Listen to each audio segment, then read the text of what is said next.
दोस्तों बॉलीवुड पोल खोल के नए एपिसोड में आपका स्वागत है। और भाई साहब आज इस एपिसोड में कुछ ऐसी जबरदस्त खबरें हैं जिनको सुनकर आपका दिल गार्डन गार्डन हो जाएगा, आप मोर की तरह नाचने लगोगे। अगर आपने मेरा चैनल सब्सक्राइब नहीं किया तो ये आपकी मर्जी है कि आपको करना है या नहीं करना है। अगर आपको लगता है कि मैं डिजर्व करता हूं तो आपको फौरन ही मेरा चैनल सब्सक्राइब कर लेना चाहिए भाई। दोस्तों बॉलीवुड में एक पेटला एक्टर है। पेटला मैं इसलिए कहता हूं कि उसका पेट इतना बड़ा है और गर्दन है नहीं, बिना गर्दन का हीरो है ये। इसकी एक फिल्म आ रही है जिसका नाम है भगंदर, जो ईद पर रिलीज होगी। इस फिल्म का टीजर रिलीज हुआ है और मेरा रिव्यू है ये। टीजर चालू होता है और बुढ़ऊ का डायलॉग शुरू होता है कि दादी ने नाम सिकंदर रखा था और दादा ने संजय। यानी कि ये बुढ़ऊ ऐसा मानता है कि ये हिंदू मुस्लिम दोनों लोगों को बेवकूफ बना सकता है। हालांकि ऐसा है नहीं, ये हो नहीं सकता। एक्चुअली मुझे लगता है कि उस दादा और दादी को उसी वक्त पता चल गया था जब ये पैदा हुआ था कि ये बहुत बड़ा डरपोक इंसान है। ये इतना बड़ा डरपोक इंसान है कि एक छोटे से गुंडे की धमकी की वजह से ये बाथरूम में भी सिक्योरिटी के साथ जाता है। और फिर आगे बुढ़ऊ बताता है कि प्रजा इसको राजा साहब कहती है। अरे भाई साहब कम फेंको यार। ना प्रजा आपको भाई कहती है, ना प्रजा आपको भाईजान कहती है, ना प्रजा आपको राजा साहब कहती है। प्रजा कहती है आपको बुढ़ऊ, प्रजा कहती है आपको पेटला, प्रजा कहती है आपको बिना गर्दन वाला हीरो, प्रजा कहती है आपसे कि भाई साहब अब आप बाप और दादा का रोल कीजिए। आपसे सही से चला नहीं जाता, उठा नहीं जाता, बैठा नहीं जाता, हिला नहीं जाता, तो आप ये हीरोगिरी करना बंद कर दीजिए। और अब शुरू होता है एक्शन और बुढ़ऊ वैसा ही एक्शन करता है जैसा आज की तारीख में कमल हासन साहब किया करते हैं। एक्चुअली जितने भी ये 60 साल के बुढ़े एक्टर हैं इनसे हिला तो जाता नहीं, तो जाहिर सी बात है भाग दौड़ इनसे कराई नहीं जा सकती, उछल कूद इनसे कराई नहीं जा सकती।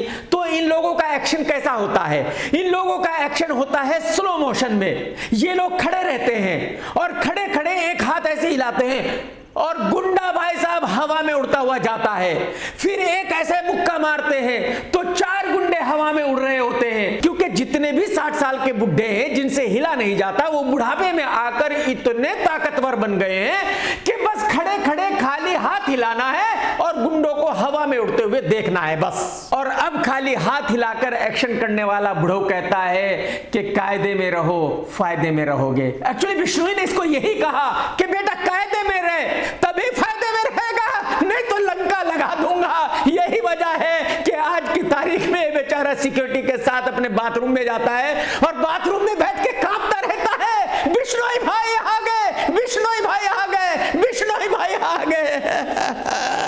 और अब मूंछों वाली हीरोइन रश्मिका की एंट्री होती है और वो बुढ़ऊ से कहती है कि तुम अपने दुश्मनों में इतने पॉपुलर हो जिसकी कोई इंतहा नहीं। बिल्कुल सही कहा रश्मिका, ये इतना पॉपुलर है कि इसकी सबने रेल बनाई हुई है। जिसको देखो वो इसको दौड़ा रहा है। 2 छोटे मोटे गुंडे बाइक पर बैठकर आते हैं, इसकी बालकनी पे खाली हवा में चलाते हैं गोलियां और ये घर में बैठकर कांपने लगता है। अब ये टीजर से 2-3 चीजें क्लियर हो गई। पहली तो ये कि ये फिल्म एक साउथ की फिल्म का रीमेक है।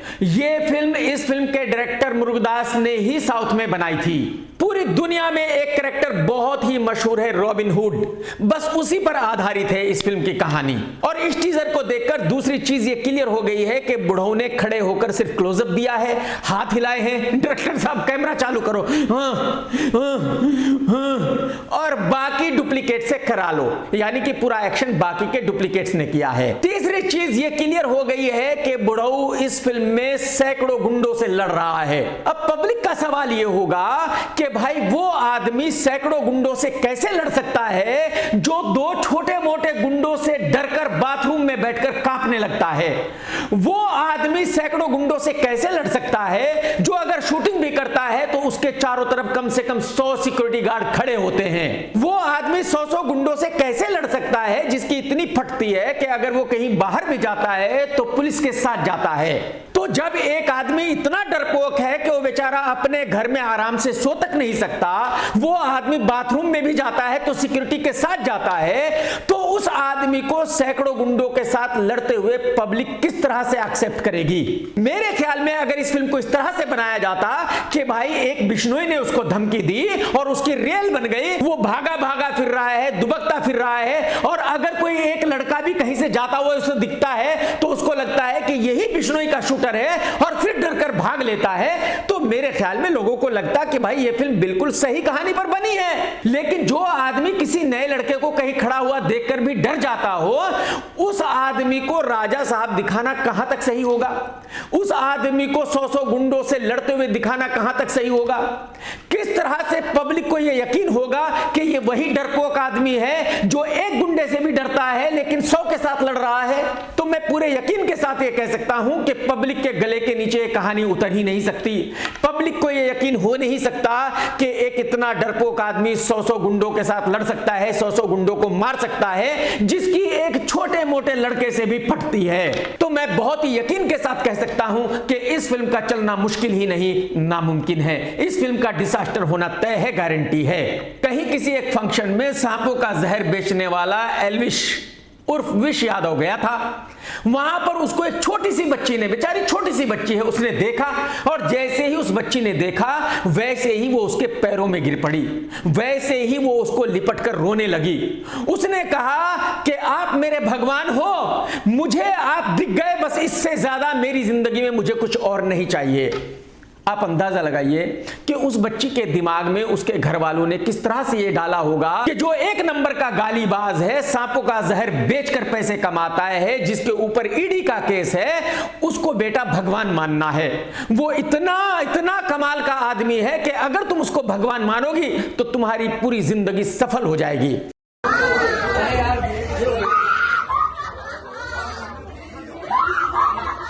ये उस छोटी सी बच्ची की गलती नहीं हो सकती। उस बेचारी को कैसे पता कि कौन है विश यादव, कौन नहीं है? ये उसके माँ बाप की गलती है, ये उन्होंने उसके दिमाग में डाला है। ये छपरी एल्विश यादव उसके माँ बाप के लिए एक बहुत बड़ा आदमी है, बहुत ही कमाल का आदमी है, और उनकी बच्ची को इसका फैन होना चाहिए। तो मैं आप लोगों से सिर्फ इतना ही कहना चाहता हूं कि अगर आपके बच्चे हैं तो आप अपने बच्चों को ऐसे छपरियों के फैन मत बनाइए। आप अपने बच्चों को सिखाइए कि वो बेस्ट है दुनिया में, वो सुपीरियर हैं, उनको किसी का फैन होने की जरूरत नहीं है, उनको किसी के साथ फोटो खिंचवाने की जरूरत नहीं है। अगर आप अपने बच्चों के दिमाग में बचपन में ही ऐसी बातें डाल देंगे कि छपरी एल्विश यादव भी उनके लिए आइडल है, तो ये बहुत ही गलत है उनकी जिंदगी के लिए। वो आगे चलकर अपने आप को बहुत छोटा महसूस करेंगे। ये बात तो मैं आपको अपने पिछले वीडियो में बता चुका हूं कि प्रीति जिंटा अचानक ही बीजेपी की बहुत बड़ी भक्त हो गई है, और मुझे इसमें बिल्कुल कोई एतराज नहीं है कि वो बीजेपी की भक्त है या कांग्रेस की भक्त है, वो उसकी मर्जी है। और अगर प्रीति को बुढ़ापे में राजनेता बनना है तो ये भी उसकी मर्जी है, हमें इससे कोई एतराज नहीं है। लेकिन आज की तारीख में देश में एक बहुत ही गलत सिस्टम चालू हो गया है कि जो भी कोई क्राइम करता है, जो भी कोई कुछ गलत काम करता है, वो बीजेपी की वाह वाह करने लगता है बचने के लिए, और बच भी जाता है। प्रीति ने भी ऐसा ही कुछ किया है। एक्चुअली महाराष्ट्र में एक कोऑपरेटिव बैंक बंद हो गया है, न जाने कितने लोगों के पैसे डूब गए हैं। आप अंदाजा लगाइए उन लोगों ने, बेचारों ने कितनी मेहनत से अपने पैसे कमाए होंगे, उस बैंक में डाले होंगे, और वो रातों रात कंगाल हो गए हैं। उसी बैंक से 18 करोड़ का लोन लिया था प्रीति जिंटा ने, और प्रीति जिंटा ने कुछ चक्कर चला के उस लोन को माफ भी करा लिया। और अब क्योंकि बैंक बंद हो गया है, इंक्वायरी हो सकती है, उसमें प्रीति भी फंस सकती है, तो इससे पहले के फंसे उसने बीजेपी की वाहवाही करनी शुरू कर दी है, मोदी जी की तारीफ करना शुरू कर दिया है। कोई प्रॉब्लम नहीं है, आप मोदी जी की तारीफ कीजिए, और मैं तो मोदी जी से हाथ जोड़कर रिक्वेस्ट करता हूं कि ऐसे लोग जो गलत काम करके उनकी तारीफ करते हैं, एक्चुअली उनको चाहिए कि फौरन ही उनकी इंक्वायरी कराए। मोदी जी को फौरन ही ऑर्डर देना चाहिए कि भाई प्रीति की इंक्वायरी हो। अगर इसने कुछ गलत काम किया है और ये गलत काम को छुपाने के लिए मेरी वाहवाही कर रही है, तो मुझे ऐसी वाहवाही नहीं चाहिए। और मैं आपको ये बता दूं कि इस औरत ने ये पहली बार नहीं किया है भाई साहब, इसने नेसवाड़िया के हजारों करोड़ रुपए लूट लिए हैं। जब इन्होंने पंजाब की टीम खरीदी तो जाहिर सी बात है प्रीति ने 1 रुपया भी खर्च नहीं किया था। प्रीति उस वक्त नेसवाड़िया की गर्लफ्रेंड हुआ करती थी, तो उस बेचारे ने तकरीबन 25% की हिस्सेदारी इसके नाम पर खरीद ली थी अपने पैसों से, और कुछ सालों के बाद ही इस मैडम ने उससे ब्रेकअप कर लिया और हजारों करोड़ रुपए गटक गई। अब जाहिर सी बात है, लीगली नेस्वाडिया ये तो कह नहीं सकता कि नहीं उसके पैसे खर्च हुए थे, उसके पैसे इन्वेस्ट हुए थे, प्रीति का कुछ इन्वेस्ट नहीं हुआ था, क्योंकि वो तो सब लीगली प्रूफ देकर ही इन्होंने टीम खरीदी थी। और अगर नेस्वाडिया पूरी कहानी बताए कि किस किस तरह से फिक्सिंग की गई थी, किस तरह से पैसा कहां ट्रांसफर किया गया था, तो उसमें नेस्वाडिया ही फंस जाएगा। तो जाहिर सी बात है वो बोल भी नहीं सकता। तो ये पहले भी नेस्वाडिया को मामू बना चुकी है और अब इसने बैंक को मामू बनाया है। तो कहने का मतलब यह है कि इस औरत के कांड बहुत बड़े बड़े हैं, तो मोदी जी को चाहिए कि फौरन ही इसकी इंक्वायरी कराए। पाकिस्तान की एक एक्ट्रेस है नंगी वीना मलिक, अगर आपको याद हो तो कुछ सालों पहले ये बिग बॉस में आई थी और बिग बॉस से निकलने के बाद ये इंडिया में ही रह गई थी। और उसके बाद भाई साहब ये लड़की वो थी जो 24 आवर में 48 आवर मिठाई बांटा करती थी। पूरी इंडस्ट्री में शायद ही कोई ऐसा आदमी हो जिसने इसकी मिठाई ना खाई हो। कोई डी ग्रेड हो, सी ग्रेड हो, कैसा भी निर्माता, निर्देशक, एक्टर हो, मेरे ख्याल में ऐसा कोई नहीं होगा जो इससे नहीं मिला होगा, इसके रसगुल्ले नहीं खाए होंगे। From Salman Khan to Amir Khan to Shah Rukh Khan to any single celebrity in Bollywood, मतलब I have to somehow किसी न किसी इवेंट में उनके साथ बम्ड अप हो जाते थे। I met all of them। तो अब नंगी वीना मलिक ने पाकिस्तान में एक इंटरव्यू दिया है और उसमें कहा है कि देखो मैं दिखावा नहीं करती, लेकिन मैं वो हूं जो बॉलीवुड में सबसे मिल चुकी हूं। वो शाहरुख खान हो, वो आमिर खान हो, वो ऋतिक रोशन हो, वो अक्षय कुमार हो, बॉलीवुड में ऐसा कोई एक्टर, कोई डायरेक्टर, कोई प्रोड्यूसर है ही नहीं जिससे मैं नहीं मिली हूं। लेकिन मैं दिखावा नहीं करना चाहती, मैं बताना नहीं चाहती कि मैं सबको जानती हूं। मैडम जी ये भी तो बताना चाहिए था कि आप मिली क्यों थी, ये भी तो बताना चाहिए था कि आप उनको कलाकंद रसगुल्ले खिलाती थी। गंदा दिमाग, गंदी सोच। मैं सिर्फ मिठाई की बात कर रहा हूं, वो लड़की सिर्फ मिठाई खिलाती थी, बात को समझो। फिल्म डाकू महाराज के बारे में इंटरव्यू देने से पहले मैं उर्वशी रौतेला को बहुत ही होशियार लड़की मानता था। मैं ऐसा मानता था कि ये पढ़ी लिखी लड़की है, इसको सब कुछ पता है और बहुत ही अच्छे से बोलने वाली लड़की है। लेकिन भाई साहब मेरा सारा भ्रम टूट गया। उस फिल्म के रिलीज होने के बाद अब तक ये ऐसी ऐसी बातें कहती घूम रही है कि जिनको सुनकर दिमाग हिल जाता है। समझ में नहीं आता कि इस लड़की ने कहां से पढ़ाई की है, समझ में नहीं आता कि यह लड़की एक्ट्रेस बन गई तो किस तरह से बनी है। आप जरा देखिए, जब एक गे मीठे पत्रकार ने इससे पूछा कि आप दुबई में जाकर क्या क्या करती हैं, तो उर्वशी ने क्या जवाब दिया। दुबई में क्या क्या करती है जब आप जाती है तो? Because my brother studied there in Emirates Aviation University. So he studied in Dubai and he studied in Portugal. तो उनसे मिलने के लिए जाना हुआ and then it's just 2 hours away. So most of our shoots, अभी हमारा जो सॉन्ग है बिगड़िया हीरा वो भी वहीं पे हुआ है. So क्या है क्योंकि 2 hours away है, the filmmakers also get to see such a beautiful locations. So आजकल ज़्यादातर शूट वहीं पे हो रहे हैं, मूवीज़ का भी शूट वहाँ पे हो रहा है. And then I'm a resident there. Me and my entire family we have golden visa. तो सबसे पहले तो उर्वशी ने ये कहा कि मेरा भाई दुबई में पढ़ता है और पुर्तगाल में पढ़ता है। ये किस तरह की पढ़ाई है कि एक आदमी एक ही वक्त में 2 जगह से पढ़ाई कर रहा है, पुर्तगाल से भी और दुबई से भी। इससे पहले जिंदगी में ना आपने कभी ये बात सुनी होगी ना देखी होगी। उसके बाद इसने कहा कि मेरा दुबई बार बार जाना इसलिए भी होता है क्योंकि आजकल सारी शूटिंग दुबई में ही हो रही है, जिसको देखो वो शूटिंग दुबई में ही कर रहा है। पहली बात तो ये मैडम कि दुबई में कोई शूटिंग नहीं हो रही है। दूसरी बात ये कि चलिए हमने आपकी बात मान ली कि सारी शूटिंग्स दुबई में ही होती है, तो उन शूटिंग से आपका क्या लेना देना है यार। आपको तो कितने सालों के बाद डाकू महाराज में एक आइटम सॉन्ग मिला और अब इस सॉन्ग के बाद न जाने कितने सालों के बाद दूसरा सॉन्ग मिलेगा। तो आपका इस बात से क्या लेना देना है कि दुबई में कितनी शूटिंग हो रही है कितनी नहीं हो रही है। इसके आगे इस लड़की ने कहा कि इसका और इसके मम्मी डैडी का गोल्डन वीजा है। शायद इस बेचारी को किसी ने यह बता दिया कि गोल्डन वीजा बहुत बड़ी चीज है, तो तुम जब इंटरव्यू दोगी तो यह कहना कि तुम्हारे पास गोल्डन वीजा है। अरे मैडम जी अपने आप को जरा अपडेट कर लीजिए, अपनी नॉलेज थोड़ी सी बढ़ा लीजिए। दुबई में हर दूसरे आदमी के पास गोल्डन वीजा ही है, तो यहां गोल्डन वीजा कोई बड़ी चीज नहीं है जिसको आप ऐसे बता रही हो कि बस आपके पास ही गोल्डन वीजा है। कहने का मतलब यह है कि जब से फिल्म डाकू महाराज रिलीज हुई है तब से ये लड़की ऐसे ऐसे इंटरव्यू दे रही है कि इसने अपनी पोजीशन बिल्कुल खत्म कर ली है, अपने करियर को पूरी तरह से बर्बाद कर लिया है। आज की तारीख में हर आदमी ये समझता है कि ये बिल्कुल उल्लू है, इसको कुछ पता नहीं है। ये तो हम सभी जानते हैं कि फिल्म छावा हिट हो चुकी है, बढ़िया बिजनेस कर रही है, लेकिन कमाल यह है कि जो इस फिल्म का निर्माता है दिनेश विजन, वो इसका बिजनेस ऐसे बढ़ा चढ़ाकर बता रहा है जिसकी कोई इंतहा नहीं है। जब निर्माता ने पहले 3 दिन का बिजनेस ही डेली 10-12 करोड़ बढ़ाकर बताया था, मैंने तभी कह दिया था कि ये आदमी इस फिल्म का बिजनेस इतना बड़ा बताएगा कि पुष्पा 2 का रिकॉर्ड तोड़कर ही रहेगा। पुष्पा 2 का रिकॉर्ड ये छोड़ेगा नहीं। और भाई साहब, आज की तारीख में बिल्कुल वैसा ही हो रहा है। जिस दिन इंडिया पाकिस्तान का मैच था, उस दिन इस फिल्म ने 41 करोड़ का बिजनेस किया। आप अंदाजा लगाइए, जिस दिन मैच था। आप जरा खुद ही सोच लीजिए कि क्या मालेगांव के सुपरस्टार कैटरीना के ड्राइवर कल्लू भाई की फिल्म उस दिन 41 करोड़ का बिजनेस कर सकती है, जिस दिन इंडिया पाकिस्तान का क्रिकेट मैच हो।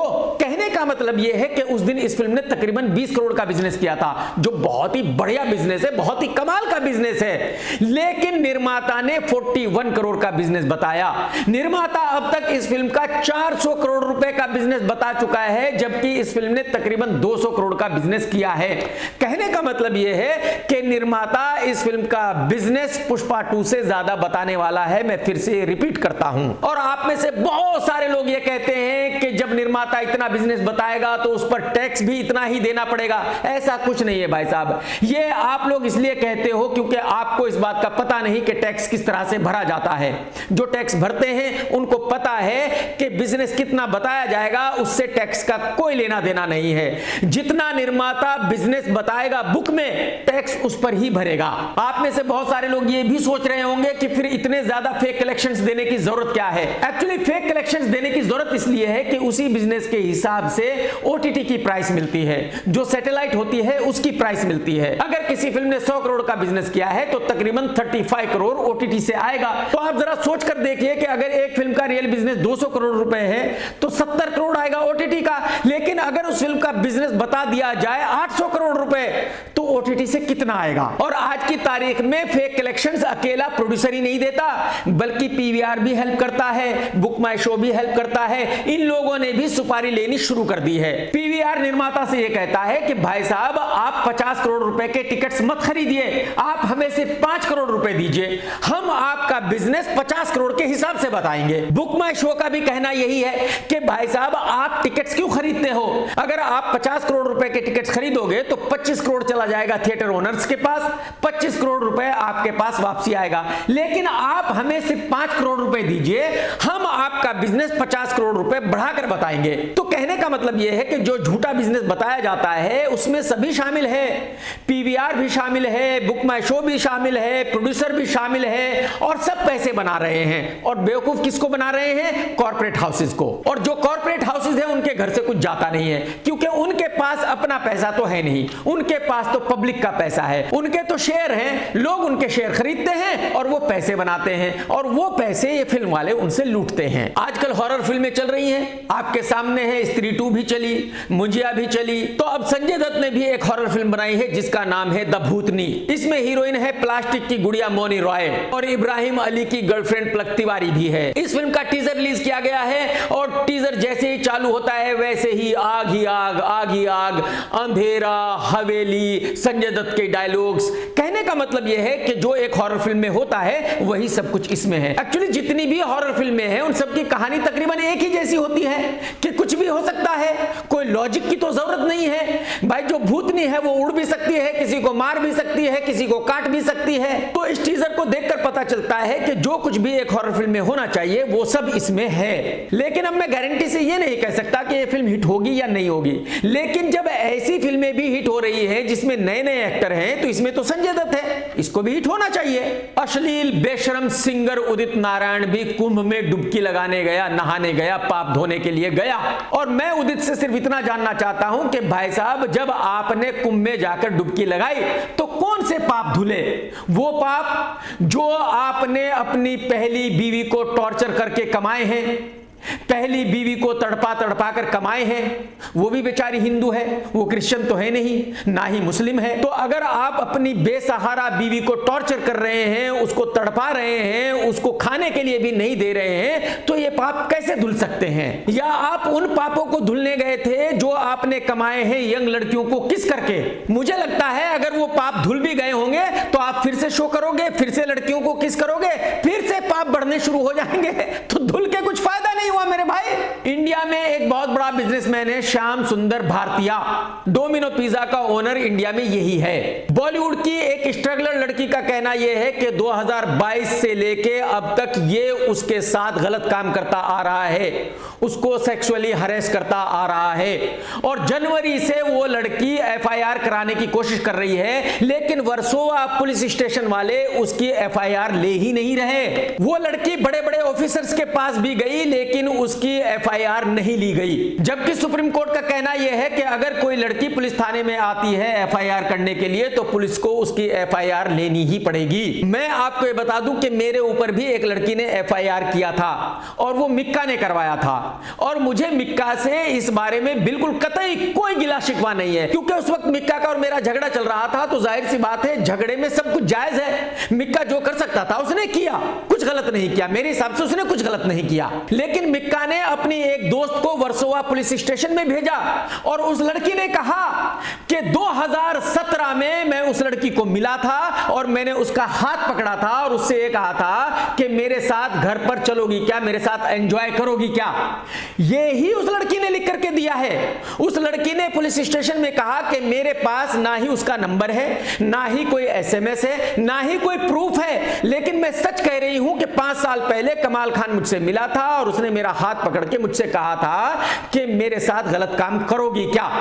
अगर मैंने पूछा भी था, चलिए मैंने मान लिया मैंने पूछा भी था, तो ठीक है मैंने पूछा था, पूछने में क्या गलत है भाई, कोई किसी से कुछ भी पूछ सकता है। और ये बात सुनकर जो वर्सोवा पुलिस स्टेशन के ऑफिसर थे वो छलांगे मारने लगे थे, कूदने लगे थे कि कमाल हो गया, कमाल खान के खिलाफ एक एफआईआर आ गई, जल्दी से एफआईआर करो। और पुलिस वालों ने बड़ी ही खुशी के साथ उस लड़की की कंप्लेन ली, मेरे खिलाफ एफआईआर की कि मैं 5 साल पहले उस लड़की को मिला था, उसका हाथ पकड़ा था और उससे पूछा कि मेरे साथ गलत काम करोगी क्या।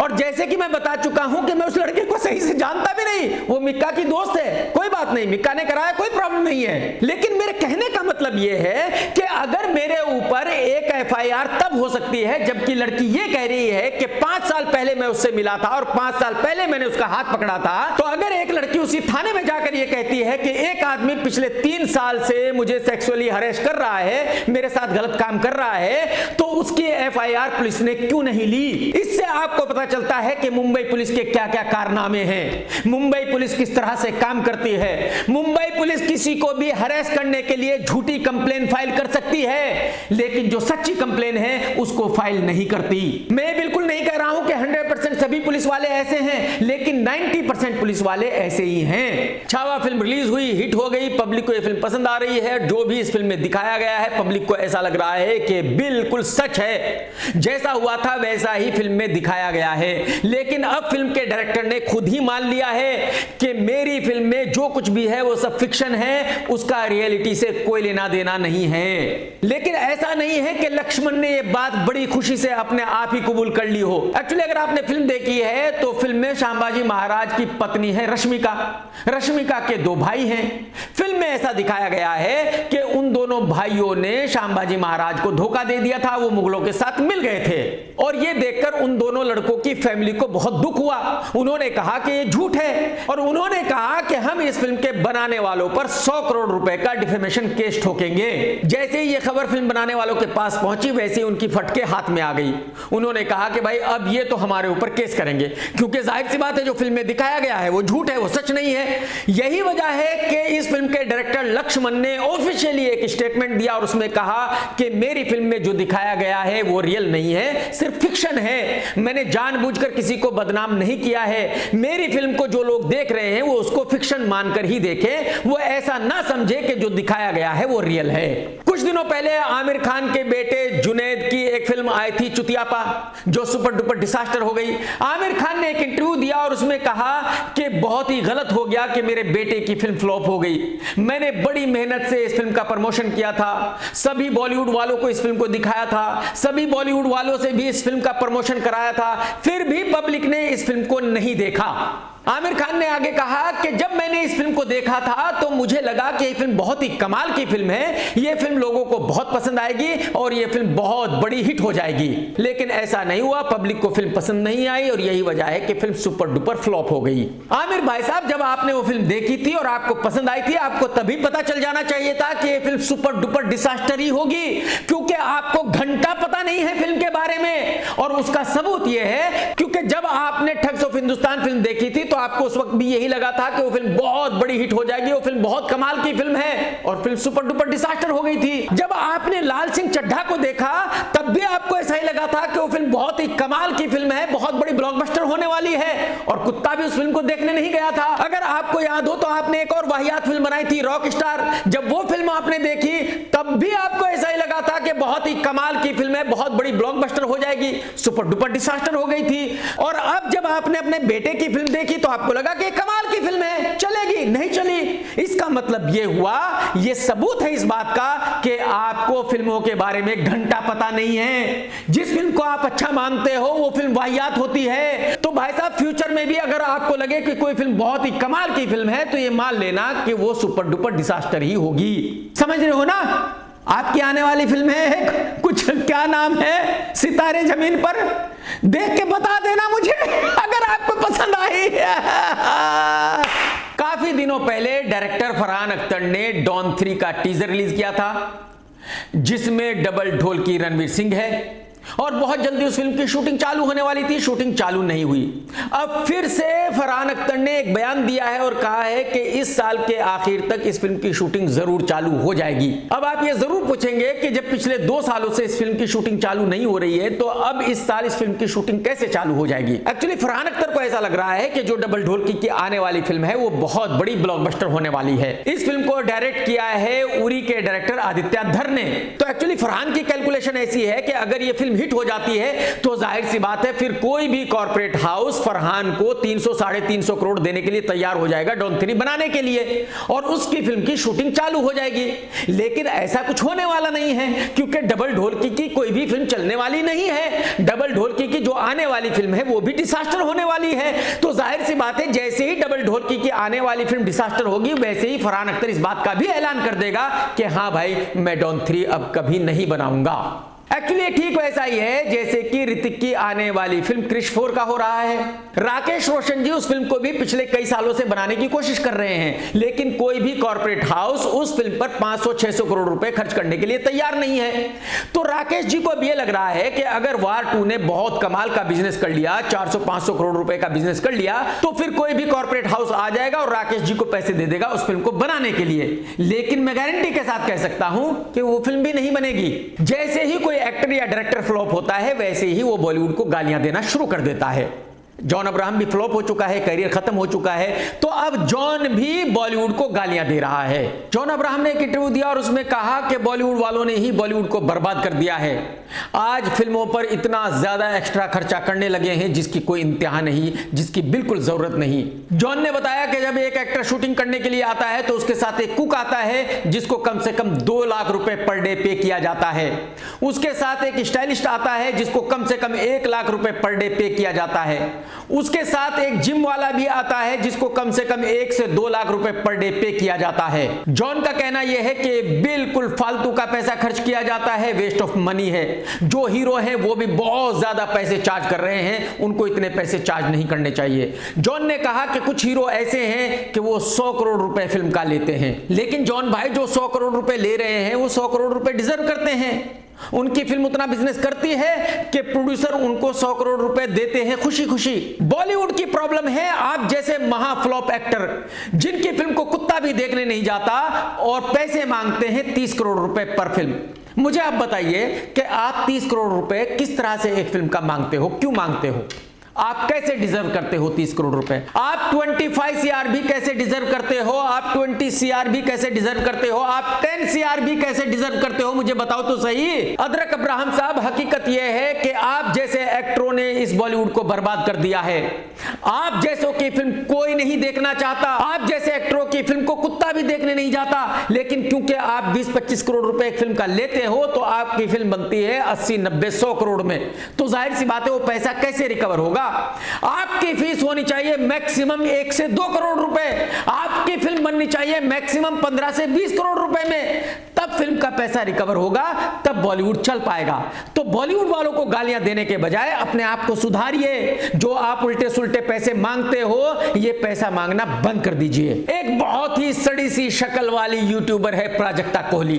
भाई साहब, इसके पास भी अगर आप खड़े हो जाओगे ना तो बदबू आएगी। लेकिन कमाल देखिए कि इस लड़की की भी शादी हो गई है। इस लड़के का कोई बॉयफ्रेंड है पिछले 2-3 सालों से, उसका नाम है कनाल, और उसी के साथ इसने शादी की है। इस बेचारी को शादी की मेरी तरफ से बहुत बहुत शुभकामनाएं। ऊपर वाला करे कि इसकी शादी चल जाए। बॉलीवुड में जितने भी कॉमेडियंस हैं वो अपने आप को सुपरस्टार से कम नहीं मानते। उनका ऐसा मानना है कि रणबीर कपूर उनके सामने कुछ नहीं है, ऋतिक उनके सामने कुछ नहीं है, और ये पहली दफा नहीं हो रहा है भाई साहब। ये उस वक्त से हो रहा है जब कभी राजू श्रीवास्तव था, वो भी अपने आप को बहुत बड़ा सुपरस्टार मानता था। अपना दोस्त था बेचारा, चला गया, ऊपर वाला करे उसको स्वर्ग में जगह मिली हो। जबकि हकीकत यह है कि कॉमेडियन का मतलब है कॉमेडियन, उसका एक्टिंग से कोई लेना देना नहीं है, उसका फिल्मों से कोई लेना देना नहीं है। कोई आदमी किसी कॉमेडियन की फिल्म को देखने थिएटर में क्यों जाएगा? एक महालुक्खा कॉमेडियन है हर्ष, उसको पता नहीं कैसे एक रोल मिल गया भैंसे अर्जुन कपूर की फिल्म में। तो जैसे ही इस लुक्खे को भैंसे की फिल्म में रोल मिला, वैसे ही इसने अपने आप को सुपरस्टार मान लिया, रणबीर कपूर से बड़ा स्टार मान लिया। तो इस लुक्खे ने एक इंटरव्यू देते हुए बताया कि भाई जब ये नागपुर में गया तो एक लड़की इसके पास आई और इसने देखा कि उस लड़की ने इसका फोटो अपने हाथ पर बनवाया हुआ था। मतलब इसका फोटो तस्वीर बनवाई हुई है अपने हाथ पर, वो भी परमानेंट। क्योंकि मैं इतना डाइवर्स एक्टर हो गया हूँ, कहाँ मैंने छावा करी, कहाँ मेरे एक्सट्रीम अपोजिट रोल है ना। बट भाई इसलिए मैंने आपको स्टार्टिंग में बोला था call me an actor. Nagpur में भी हुआ था, एक फैन आई थी तो वो यूं करके आ रही थी फोटो खिंचवाने, तो मैंने कहा कि ये इस तरीके से क्यों फोटो खिंचवाने आ रही है? यूं करके मतलब मारने? नहीं, हाँ, मुझे पहले ये लगा कि मुक्का उक्का लेके आ रहे, बट फिर धीरे धीरे उसने बोला सरप्राइज है। मैंने कहा बताओ, तो उसने धीरे धीरे करके अपनी आर्म खोली तो मेरी टैटू बनवा रखा उसने परमानेंट। और जब ये लुक्खा ये बात बता रहा था तो इसके साथ भूमि भी थी, रकुलप्रीत भी थी और अर्जुन भी था। वो तीनों भी ये सोच रहे थे कि यार ये प्रोफेशन ही ऐसा है कि फेंकना पड़ता है, हम भी फेंकते हैं, लेकिन ये लुक्खा तो कुछ ज्यादा ही लंबी फेंक रहा है। इस लुक्खे की भी कोई लड़की फैन है जो इसका फोटो हाथ में बनवाकर घूम रही है। कितना बड़ा झूठा है, कितना बड़ा मक्कार है। इस लुक्खे के इसी इंटरव्यू से मुझे पता चला कि ये लुक्खा छावा में भी था। भाई मैंने भी छावा देखी, मुझे नहीं पता ये लुक्खा उसमें कहां था। कोई मुझे जरूर बताना कि इस लुक्खे का उसमें क्या रोल था, ये कहां था। लेकिन मैं इस लुक्खे हर्ष को ये बताना चाहता हूं कि बेटा जिस फिल्म में तू है ना, उस फिल्म ने पहले दिन बिजनेस किया है 25 लाख रुपए का। तो अब तू कैलकुलेशन कर ले कि वो 25 लाख बिजनेस किसकी वजह से हुआ है? सुपरस्टार अर्जुन की वजह से, सुपरस्टार रकुल की वजह से, सुपरस्टार भूमि की वजह से, या तुझ जैसे लुक्खे की वजह से। जब तुझे लुक्खे को यह पता है कि तेरी इस फिल्म का पहले दिन का बिजनेस 25 लाख रुपए हुआ है और वो टिकट्स भी अर्जुन ने खरीदे हैं, तो तुझे यह समझ में नहीं आई कि तेरे जैसे लुक्खे का कोई फैन कैसे हो सकता है? अबे एक कॉमेडियन है कपिल शर्मा, जिसके ड्राइवर के बराबर भी तेरी हैसियत नहीं है, उसकी फिल्म भी लोग थिएटर में देखने नहीं जाते, उसका भी कोई फैन नहीं है, तो तेरे जैसे लुक्खे का फैन तो कोई क्यों ही होगा? तो बेटा कम फेंका कर, कम फेंका कर, समझा? दोस्तों अगर आज का वीडियो आपने देखा है तो लाइक करना बिल्कुल मत भूलना, कमेंट्स करके जरूर बताना कि आज का वीडियो आपको कैसा लगा। टेक केयर दोस्तों, tata bye bye, love you, जय हिंद, सत्यमेव जयते।